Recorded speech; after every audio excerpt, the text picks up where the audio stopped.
we should really not answer directly a lot of the questions about Mortis. So in this video we're going to be talking about how Anakin Skywalker unlocks the sun's potential.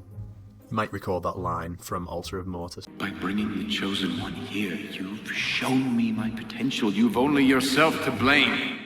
So Anakin has shown the sun his potential and made him descend into the dark side.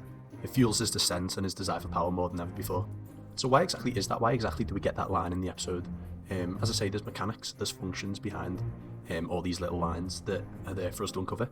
And when thinking in the context of Mortis, it always helps to think of the ones as what they are. So you've got the father balance, you've got son dark side, you've got daughter light side. So Anakin unlocks the dark side's potential, which sounds familiar, right? What do you want from me? We stand before you, disciples of the dark side, intent on its supremacy. Chosen One is the key. He who controls Skywalker will control everything. We tell you this to guarantee your success. He is the key to everything. So Anakin is the key to ensure dark side supremacy. He's the key to make it supreme, and to unlock the sun's, aka the dark side's, full potential. What's the actual function behind that? And the answer there is ingrained into what the Chosen One actually is. I've done an in-depth analysis on this, all the functions of the Chosen One, his conception and how it all works. You can check that out if you want. I'll probably add a lot more depth to this video. But it's essentially because the Chosen One is the embodiment of the Force, right? The Chosen One is functionally the exact same as the Father. Him and the Father are both points in the Force where all of the Force converges, where all the threads of life of the galaxy cross.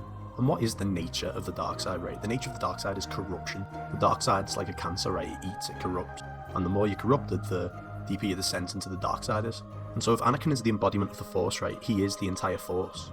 Then by corrupting the Chosen One, you also corrupt the entire Force.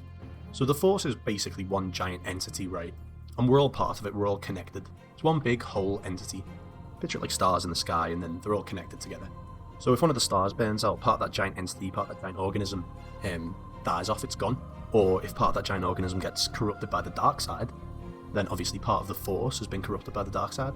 And depending on how strong someone is, right, depends on how many stars he represents. So if a super strong guy gets corrupted, then it's a lot of the Force, that's a lot of stars that's getting corrupted there and turning to the dark side. In Anakin's case, he's the embodiment of the Force, so he represents the entire sky, you know, all the stars. Now you can imagine why Anakin is the key to dark side supremacy, because if you can corrupt the Chosen One, you can corrupt Anakin, and you can corrupt the entire Force. Again, I've gone into this in depth in the Anakin video about Anakin's conception. You can go check that out if you want.